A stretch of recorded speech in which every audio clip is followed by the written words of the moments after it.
Hello dear students, welcome to Gurukul Vishwamitra YouTube channel. Gurukul Vishwamitra YouTube চ্যানেলে তোমাদের সকলকে স্বাগত। আমি শিশির।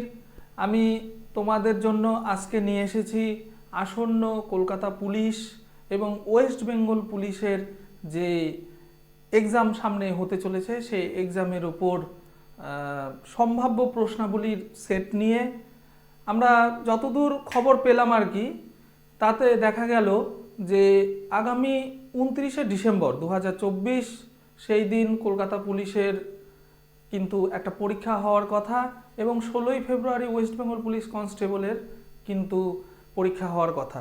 তোমরা হয়তো অবশ্যই জেনে থাকবে যে আমাদের বেশিরভাগ স্টুডেন্ট যারা আছে গ্রামগঞ্জের বা শহরাঞ্চলেরও বলতে পারো, তাদের কিন্তু পুলিশ হওয়ার একটা স্বপ্ন সবসময়ই থাকে। এইবার যেটা হয়েছে, বিশেষ করে ওয়েস্ট বেঙ্গল পুলিশ কনস্টেবল যে পোস্টটা রয়েছে সেই পোস্টের ক্ষেত্রে যদি বলি, যে সেই ক্ষেত্রে আগে দুটো পরীক্ষা হতো, একটা প্রিলি আর একটা হচ্ছে মেন্স। এইবার ফর দ্য ফার্স্ট টাইম কি হচ্ছে, একটাই পরীক্ষা হচ্ছে এবং সেই পরীক্ষাটা হচ্ছে একটাই মেন্স পরীক্ষা, মানে একটাই পরীক্ষা এবং সেটাই মেন্স। তো আগে প্রিলিমিনারি পরীক্ষায় কিন্তু কোনো ইংরেজি থাকতো না, যদি কনস্টেবলের কথা বলি, ওয়েস্ট বেঙ্গল পুলিশের কথা। এইবার কি হচ্ছে, এবার যেহেতু পরীক্ষা একটাই হচ্ছে সেই জন্য 25-25-25 এই 3টে 25 করে যদি আমি ভাবি, তাহলে কিন্তু তোমার ম্যাথ, জিকে এবং জিআই এর পার্টে 3-25-75 এই নাম্বারটি থাকছে এবং 10 নাম্বার থাকছে হচ্ছে আমাদের ইংরেজিতে, মাত্র 10টি নাম্বার, যেটা পূর্বে ছিল হচ্ছে 25 নাম্বার। এইবার সেই দিকের কথা খেয়াল রেখে আমি তোমাদের জন্য কলকাতা পুলিশ কনস্টেবল যেটা রয়েছে সেটার মেন্সের দিকে বিশেষ করে লক্ষ্য রেখে এবং ওয়েস্ট বেঙ্গল পুলিশ কনস্টেবলের জন্য যে ইংরেজি প্রশ্ন আসতে পারে সম্ভাব্য, তার টাইপকে কেন্দ্র করে আমি 10টি প্রশ্নপত্র সম্বলিত আমার প্রথম প্র্যাকটিস সেটের কিন্তু আলোচনা পর্ব আজকে শুরু করতে চলেছি। তার আগে একটা কথা বলে রাখি, অনেকেই ভাববে যে ইংরেজিতে তো মাত্র 10টি নাম্বার রয়েছে, 10 মার্কস, আমি তো বাকি সব ক্ষেত্রে আরও ভালো ভালো নাম্বার নিয়ে আসতে পারি, ওই 25-25-25 যেখানে রয়েছে ম্যাথ, জিকে, জিআই। কেন আনবে না, অবশ্যই নিয়ে আসবে। কিন্তু সব থেকে বড় কথা হচ্ছে, তোমাকে যদি মেরিট লিস্টে একটা ভালো জায়গা পেতে হয়, তোমাকে যদি ইন্টারভিউয়ের নাম্বারের ওপর ততটা নির্ভরশীল না হতে হয়, তাহলে কিন্তু ইংরেজির এই 10টি নাম্বারকে কোনো মতেই অবহেলা করা উচিত নয়। এটা আমি ব্যক্তিগতভাবে মনে করি এবং আশা করছি তোমরাও কিন্তু আমার সঙ্গে অবগত হবে। যাই হোক, প্রথম থেকেই আমাদের উদ্দেশ্য থাকবে আমাদের এই বিশ্বামিত্র ইউটিউব চ্যানেলের পক্ষ থেকে যে তোমাদের সামনে যাতে আমরা প্র্যাকটিস সেটগুলো একদম কোয়ালিটি সম্পন্ন নিয়ে আসতে পারি, ভ্যারিয়েশন তার মধ্যে যেন থাকে। তো চলো আজকে আমি আমার সেট শুরু করছি, চলো দেখা যাক। প্রথম প্রশ্ন, আজকে আমাদের প্র্যাকটিস সেটের প্রথম প্রশ্নের যদি কথা আমি বলি, সেটা হচ্ছে যে চেঞ্জ দ্য ভয়েস, অর্থাৎ ভয়েস চেঞ্জ বা বাচ্য পরিবর্তন বলেছে। কুইনাইন টেস্টস বিটার, এই বাক্যটির সঙ্গে আমরা কিন্তু অনেকটাই পরিচিত। কুইনাইন টেস্টস বিটার, এটা হচ্ছে কোয়াসি প্যাসিভ যে নিয়মটা হয় সেই নিয়মের অন্তর্গত। তাহলে ব্যাপারটা হচ্ছে যে কুইনাইন টেস্টস বিটার, অর্থাৎ কুইনাইন স্বাদে তিক্ত। বিষয়টা হচ্ছে কুইনাইন স্বাদে তিক্ত সেটা আমরা জানি কম বেশি, কিন্তু যদি আমাকে প্যাসিভ করতে হয় সেই জন্য আমাকে প্যাসিভের একটা ফরমেশন কিন্তু নিয়ে আসতে হবে। তো দেখি এখানে কি বলেছে অপশনে, কুইনাইন ইজ টেস্টেড বিটার, ঠিক আছে, প্যাসিভের নিয়ম। কুইনাইন ওয়াজ, এইখানে ওয়াজ আসার কিন্তু কোনো প্রশ্নই নেই, কেননা এখানে মেইন ভার্বটা কিন্তু কি রয়েছে, টেস্টস, অর্থাৎ সিম্পল প্রেজেন্ট টেন্স। তারপরে কি, quinine is bitter when it is tasted. দেখো কিছু মনে পড়ে কিনা, বেশ কিছু এইরকম, যেমন হানি টেস্ট সুইট, অর্থাৎ মধু খেতে মিষ্টি। তাহলে সেই ক্ষেত্রে কি হয়, যে হানি ইজ সুইট, মধু হয় মিষ্টি, হোয়েন ইট ইজ টেস্টেড। একদম এটাও কিন্তু ঠিক একইভাবে হবে। সঠিক উত্তর আমি অপশন ডি তে আর গেলাম না, সঠিক উত্তর হয়ে যাচ্ছে quinine is bitter when it is tasted. এই যে দেখো এইখানে প্যাসিভ বাক্যটি কিন্তু অ্যাক্টিভে আছে, আমার যেটা প্রশ্ন বাক্য। এইবার এইখানে আমার যে উত্তর বাক্য বা অ্যান্সার যেটা রয়েছে সেটাতে দেখো এইখানে কি রয়েছে, হোয়েন ইট ইজ টেস্টেড। এই যে অংশটুকু রয়েছে এই অংশটুকুর মধ্যে দিয়েই কিন্তু কি রয়েছে, প্যাসিভের রুলসটা কিন্তু কার্যকরী হয়েছে। তাই একের দাগের বা 1 নম্বর প্রশ্নের সঠিক উত্তর হচ্ছে quinine is bitter when it is tasted. ঠিক আছে, তো একের দাগের সঠিক উত্তর হয়ে যাচ্ছে সি। তারপরে প্রশ্নে আমরা যাচ্ছি, দেখি একটা ভয়েসের পরে আমরা এবার কি পাচ্ছি, মোড অফ ন্যারেশন, মানে এক কথায় বলতে গেলে ন্যারেশন চেঞ্জ।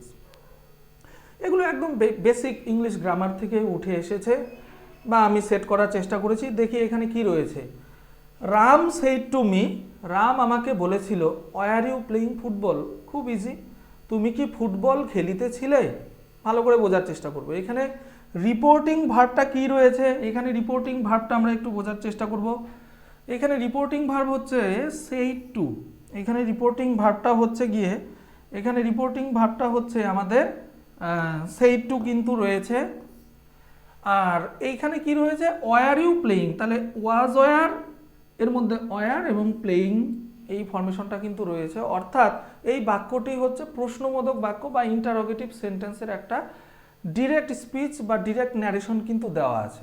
তাহলে আমি যদি সরাসরি করার চেষ্টা করি, দেখি তাহলে রাম সেড টু মি, উত্তর যদি লেখার চেষ্টা করি তাহলে কি হবে, Ram asked me, Ram asked me, Ram asked me, একটু কালারটা চেঞ্জ করে নিচ্ছি তাহলে প্রমিনেন্ট হবে। তাহলে কি হচ্ছে, রাম, রাম কি হচ্ছে আস্কড মি, চলো তাহলে আমরা লিখছি রাম আস্কড মি, রাম আমাকে জিজ্ঞাসা করেছিল।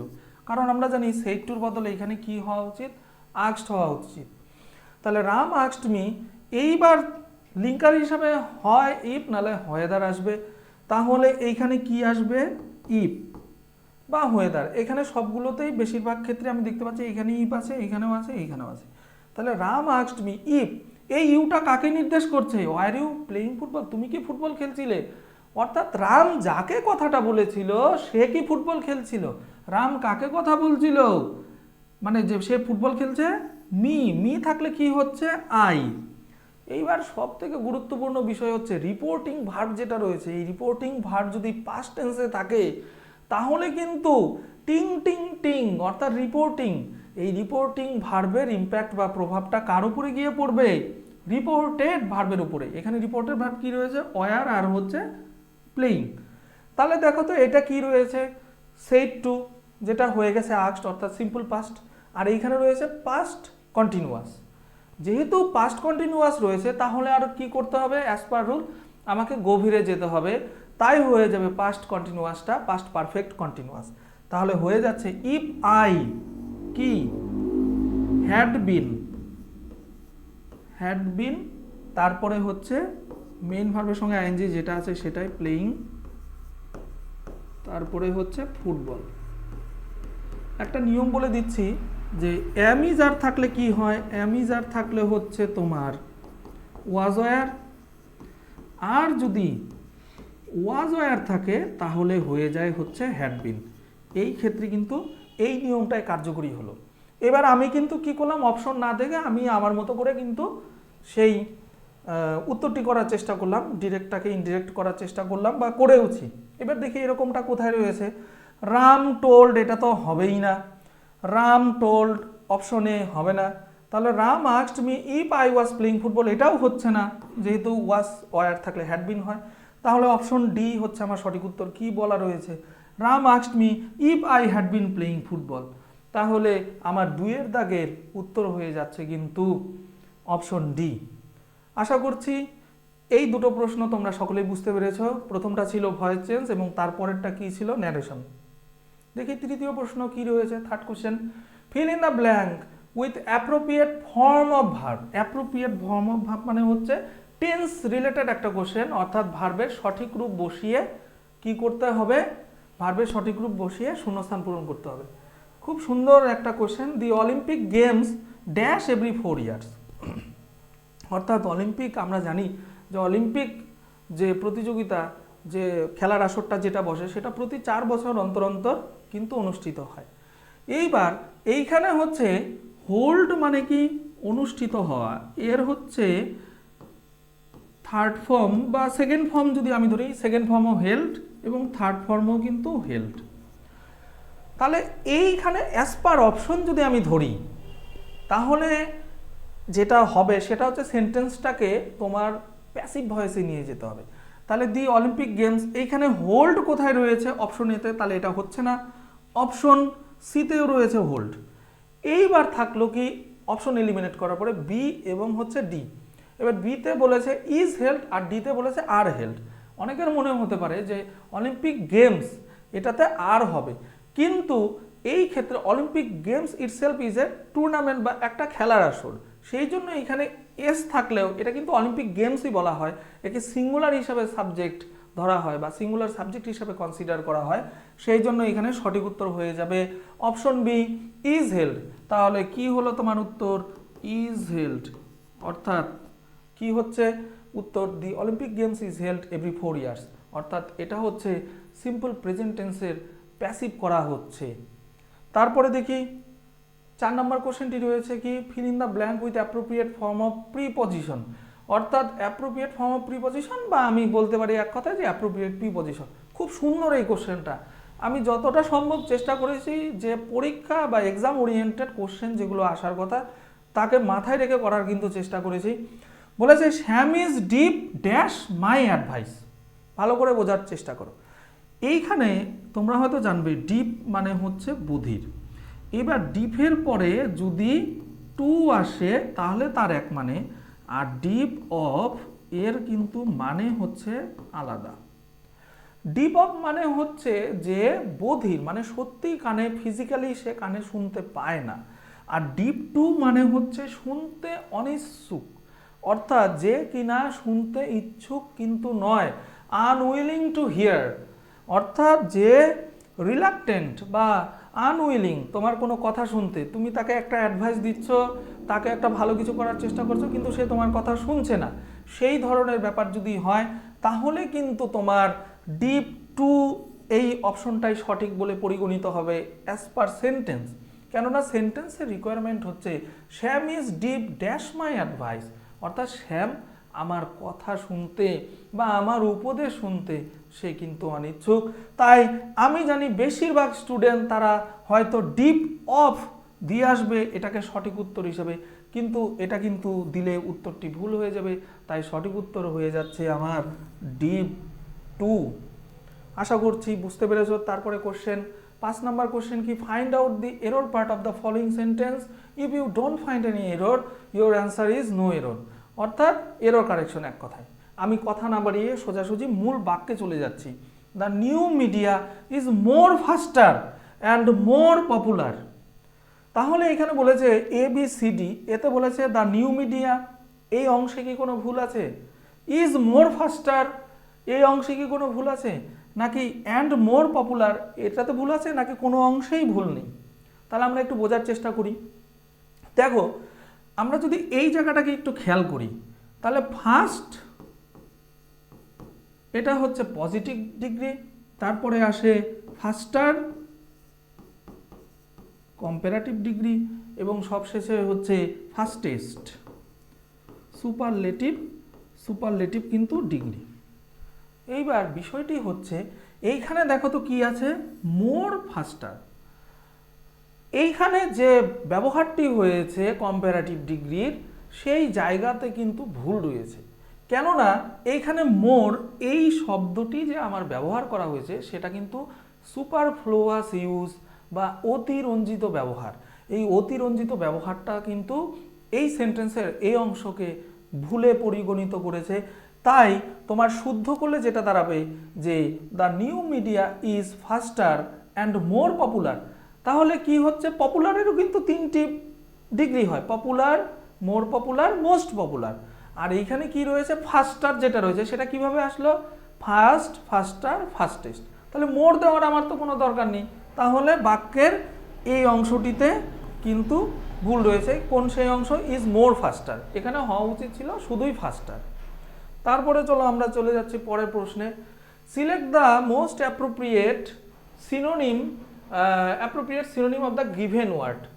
এইখানে শব্দটা কি বলেছে, ট্রায়াম্ফ। ট্রায়াম্ফ মানে কি, জয় করে নেওয়া বা উইন, ভিক্টরি এই জাতীয় শব্দকে নির্দেশ করে। তাহলে ট্রায়াম্ফ মানে কি, হ্যাপি। হ্যাঁ, তুমি ট্রায়াম্ফ যদি করো, মানে তুমি যদি বিজয়ী হও, তুমি হ্যাপি হবে, সেটা ঠিক আছে, কিন্তু সেটা কি সরাসরি ট্রায়াম্ফ বলতে কি কোনো উইন ভিক্টরি এরকম শব্দকে বোঝাচ্ছে? মোটেও নয়। তাহলে হ্যাপিটা হচ্ছে না। ফেইলিওর মানে ব্যর্থতা, এটাও হচ্ছে না। ডিজাস্টার মানে একদম ধ্বংস, বিনাশ, এই জাতীয়। তাহলে খুব সহজেই অপশন এলিমিনেট করে আমাদের উত্তর যেটা দাঁড়ায় সেটা হচ্ছে ভিক্টরি। তাই যেটা দাঁড়ালো এইখানে যে 6-এর দাগের বা 6 নাম্বার কোশ্চেনের অ্যান্সার হয়ে গেল তোমার ট্রায়াম্ফের অপশন ডি, অর্থাৎ ভিক্টরি। ভিক্টরি মানে উইন, ভিক্টরি মানে হচ্ছে বিজয়, ট্রায়াম্ফ মানেও বিজয়, এইভাবে কিন্তু হয়। চলো পরের প্রশ্নে আমরা যাচ্ছি। এরপরের যে প্রশ্নটি রয়েছে সেটা হচ্ছে, আশা করছি, অ্যান্টোনিম। দেখো, select the most appropriate antonym of the given word. তাহলে ব্রেভারি। ব্রেভারি মানে কি? বীরত্ব, সাহসিকতা। অর্থাৎ এই বীরত্ব বা সাহসিকতা এই শব্দের বিপরীত শব্দকে কিন্তু তোমাকে চুজ করতে হবে। তাহলে এইখানে প্রথম শব্দটি কি রয়েছে অপশন এতে? কাওয়ার্ডাইস। কাওয়ার্ডাইস মানে কাপুরুষতা বা বীরত্বহীনতা। টিমিডিটি মানে ওই একই, বীরত্বহীনতা, কাপুরুষতা, শক্তিহীনতা, এই জাতীয়। অপশন সিতে বলেছে বোথ এ অ্যান্ড বি। তাহলে ব্যাপারটা কি দাঁড়াচ্ছে? ব্রেভারির ঠিক বিপরীত দুটো শব্দ বা অ্যান্টোনিম যদি ধরি সেটা হচ্ছে কাওয়ার্ডাইস অ্যান্ড টিমিডিটি, এবং অপশন সিতে বলেছে যে বোথ এ অ্যান্ড বি, অর্থাৎ ব্রেভারির বিপরীত কাওয়ার্ডাইস এবং টিমিডিটি, এই যে শব্দ দুটো রয়েছে এই দুটো শব্দই কিন্তু হিসাবে সি অপশনে কিন্তু দেওয়া আছে। তাহলে তোমার কি হয়ে যাচ্ছে? উত্তর কিন্তু সি, অর্থাৎ তোমার 7-এর দাগের উত্তর হয়ে যাচ্ছে কিন্তু সি। কেননা তোমাকে অ্যান্টোনিম বের করতে বলেছে কিসের? ব্রেভারি। ব্রেভারির অ্যান্টোনিম হচ্ছে cowardice, timidity, as per this question. এই কোশ্চেন অনুযায়ী এই প্রশ্নের সঠিক উত্তর হয়ে যাচ্ছে অপশন সি, সেটা আমি এখানে লিখে দিয়েছি। চলো তাড়াতাড়ি এইখানে প্রশ্ন নাম্বার কত? 8 বা 8, fill in the blank with phrasal verb. এটাও খুব ইজি, আশা করছি তোমরা সবাই পারবে। যেহেতু মাধ্যমিক যোগ্যতার পরীক্ষা, আমি যতটা সম্ভব চেষ্টা করেছি যে খুব হাইফাই কোনো কিছু না করার জন্য, সিজিএল বা ওই জাতীয় নয়। যতটা সম্ভব আস্তে আস্তে আমি চেষ্টা করব যাতে আরও একটু অ্যাডভান্স লেভেলের কিছু দেওয়া যায়। তো এইখানে কি রয়েছে যে fill in the blank with phrasal verb, phrasal verb দিয়ে একটা শূন্যস্থান পূরণ। এবার dengue has dash in Hyderabad. Hyderabad, এইখানে একটা এ হবে, যাই হোক। Dengue has dash in Hyderabad, মানে ডেঙ্গু যে রোগটা সেটা হলো হায়দ্রাবাদে ছড়িয়ে পড়েছে। তাহলে এখানে কি রয়েছে? হ্যাজ। এইবার এইখানে দেখো break up, break with, break into, broken out. ভালো করে একটু বোঝার চেষ্টা করি। ব্রেক আপ এর আগে আমি একটা সুন্দর জিনিস বলে দিচ্ছি, এটা কিন্তু মারাত্মক একটা বিষয়। প্রথমে আমরা বলি যে আজকে রিলেশনশিপে ব্রেকআপ হওয়ার একটা চান্সেস প্রবল, কিন্তু ব্রেকআপের আগে যে ফেজটা থাকে সেটা হচ্ছে ব্রেক উইথ। ব্রেক উইথ মানে হচ্ছে কোয়ারেল বা ঝগড়া করা। ধরো তুমি তোমার বন্ধুর সঙ্গে কি করছো, বন্ধু বা বান্ধবীর সঙ্গে, তার সঙ্গে ব্রেক উইথ করলে, অর্থাৎ কোয়ারেল, ঝগড়া করলে, তারপরে কি হলো? ব্রেকআপ। ব্রেকআপ মানে হচ্ছে ক্লোজ, বন্ধ হয়ে যাওয়া, মানে সব ধরনের সম্পর্ক বিচ্ছিন্ন, ডিসকানেক্টেড হয়ে গেল। তারপরে কি ব্রেক ইনটু মানে কি? এন্টার বাই ফোর্স, অর্থাৎ জোরপূর্বক বা জোর করে ভেতরে প্রবেশ করা। তাহলে এখানে দেখো সব ব্রেক ব্রেক ব্রেক, এবং এদের যে মিনিংগুলো আমি বললাম সেই অনুযায়ী কিন্তু এই সেন্টেন্সের ফিল ইন দ্য ব্ল্যাঙ্কসে সুইটেবল নয়। তাহলে বাই ডিফল্ট তোমার এই অপশন এবিসি কিন্তু এলিমিনেট হয়ে গেল, এবং option D is the right answer. কেননা ডেঙ্গু হ্যাজ কি? Broken out. তোমাকে যেহেতু এইখানে পারফেক্ট টেন্স রয়েছে, তাহলে বেসিক্যালি তোমাকে যেটা করতে হবে সেটা হচ্ছে মেইন ভার্বের কিন্তু থার্ড ফর্মটা নিয়ে আসতে হবে, এবং এইখানে অ্যাজ পার রুল তোমার হচ্ছে option D will be the right answer. And dengue has broken out in Hyderabad, অর্থাৎ ডেঙ্গু এই রোগটি হ্যাজ ব্রোকেন আউট, ছড়িয়ে পড়েছে কোথায়? ইন হায়দ্রাবাদ, অর্থাৎ হায়দ্রাবাদে কিন্তু ছড়িয়ে পড়েছে। তাড়াতাড়ি চলো তারপরে প্রশ্ন, find out the correctly spelled word from the options given below. অর্থাৎ এখানে যেটা বলতে চেয়েছে সেটা হচ্ছে নিচে যে 4টি শব্দ বা ওয়ার্ড দেওয়া আছে তার মধ্যে যেটা সঠিক বানান করা রয়েছে, কারেক্টলি স্পেলড করা রয়েছে, সেটাকেই কিন্তু তোমাকে কি করতে হবে? খুঁজে বের করতে হবে। দেখি এটা কি বলা হয়েছে? ভিলেন। আচ্ছা, ফোরকাস্ট, এটা হচ্ছে ফোরগো, এটা হচ্ছে অমিশন। একটু বোঝার চেষ্টা করি, এটা কি শুদ্ধভাবে লিখলে কি হবে? ভিলেন, ভিলেন, ভিলেন মানে খলনায়ক। ফোরকাস্টটা পরে দেখছি ফোরগো মানে পূর্বের থেকে যাও, ফোর মানে কি? বিফোর, ফোর মানে হচ্ছে বিফোর, ফোরগো, আর এটা হচ্ছে অমিশন মানে বাদ দিয়ে, অমিশন, OMISSION। তাহলে এই তিনটি শব্দকে ভুলভাবে এই অপশনে রাখা হয়েছে। তাহলে সঠিক উত্তর কি? ফোরকাস্ট। ফোরকাস্ট মানে হচ্ছে পূর্বাভাস, যেমন ওয়েদার ফোরকাস্ট অর্থাৎ আবহাওয়ার পূর্বাভাস, এই বিষয়টাকে যদি আমি বলি, তাহলে এখানে কি পেলাম আমরা কারেক্টলি স্পেলড ওয়ার্ড হিসেবে? যেটা পেলাম সেটা হচ্ছে অপশন বি, অর্থাৎ ফোরকাস্ট, যার বাংলা মানে হচ্ছে পূর্বাভাস। তাহলে 10টি প্রশ্ন সম্বলিত এই সেটের লাস্ট প্রশ্নে আমরা এসেছি। এটাও খুব সুন্দর বলেছে, in the following question out of the 4 alternatives select the alternative which is the best substitute of the phrase or group of words. এক কথায় বলতে গেলে ওয়ান ওয়ার্ড সাবস্টিটিউশন। বেশি কথা না বাড়িয়ে এখানে কি বলা আছে? A poem of lamentation. Lamentation মানে হচ্ছে গিয়ে কি? বিলাপ, বিলাপ বা শোক। তাহলে একটি কবিতা যেটা হচ্ছে শোক সম্বন্ধীয় বা শোক কবিতা, সেটাকে কি বলছে আমি দেখার চেষ্টা করছি। এডিবল মানে কি? ভোজ্য। A thing that is fit to be eaten. Epitaph মানে হচ্ছে সমাধি লেখো, সমাধির গায়ে লেখা থাকে এখানে কার সমাধি, জন্ম কত সালে, মৃত্যু কত সালে, সেটা এপিট্যাপ। সনেট মানে আমরা জানি মাইকেল মধুসূদন দত্ত সনেট বাংলায় তিনি লিখতেন। তো সনেট মানে চতুর্দশপদী কবিতা বা 14 লাইনের কবিতা। তাহলে এই তিনটার একটাও তো হচ্ছে না, ভোজ্য হচ্ছে না, এপিট্যাপ মানে সমাধি লেখো হচ্ছে না, সনেট সেটা চতুর্দশপদী কবিতা সেটাও হচ্ছে না। তাহলে অপশন এলিমিনেট করেও আমরা কিন্তু উত্তর পেতে পারি যদি আমাদের একটু বাংলা মানেগুলো জানা থাকে। এলিজি মানে কি? শোকগীত। এলিজি মানে হচ্ছে শোকগীত। তাহলে তোমার 10-এর দাগের বা 10 নম্বর প্রশ্নের সঠিক উত্তর হয়ে যাচ্ছে অপশনে, অর্থাৎ এলিজি। আমি এই সেটে তোমাদেরকে যে কোশ্চেনের টাইপ রাখার চেষ্টা করেছি সেটা যদি ভালো মতো একটু খেয়াল করো, তাহলে তোমার 50% কোশ্চেন আমাদের রাখা আছে কিন্তু কিসের থেকে? গ্রামার পার্ট থেকে, এবং 50% কোশ্চেন রাখা আছে ভোকাবুলারি বা শব্দ ভাণ্ডারের ওই অংশ থেকে। আসলে আমার যতটুকু মনে হয় যে কেউ যদি গ্রামার বা ভোকাবুলারি যে কোনো একটা পার্ট একটু স্ট্রং হয়, সেই কিন্তু বেশ একটা ভালো নাম্বার সে পেতে পারে। কিন্তু গ্রামারটা জানা থাকলে অনেক বেশি ইজি হয়ে যায়।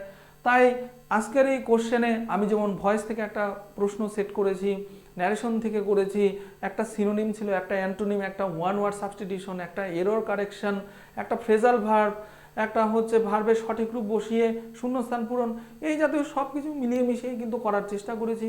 আশা করছি যে তোমাদের আজকের আমার এই সেশনটি ভালোই লাগবে। এইভাবে তোমাদের আমি আরও প্র্যাকটিস সেট দিয়ে যাব সামনের দিনগুলোতে। আর আমাদের পাশে সবসময় তোমরা থাকবে, কেননা তোমাদের একটা লাইক, একটা সাবস্ক্রাইব আর একটা কমেন্ট যে আরও কিভাবে আমি তোমাদেরকে আমরা সাহায্য করতে পারি, সেই জিনিসটার ক্ষেত্রে যদি তোমাদের মূল্যবান মতামত দাও তাহলে কিন্তু খুব ভালো হয়। তো আশা করছি আজকের এই সেশন তোমাদের ভালোই লেগেছে। তো সবাইকে আবার শুভেচ্ছা শুভকামনা জানিয়ে আজকের মতো আমি আমার ক্লাসটা শেষ করছি। নমস্কার।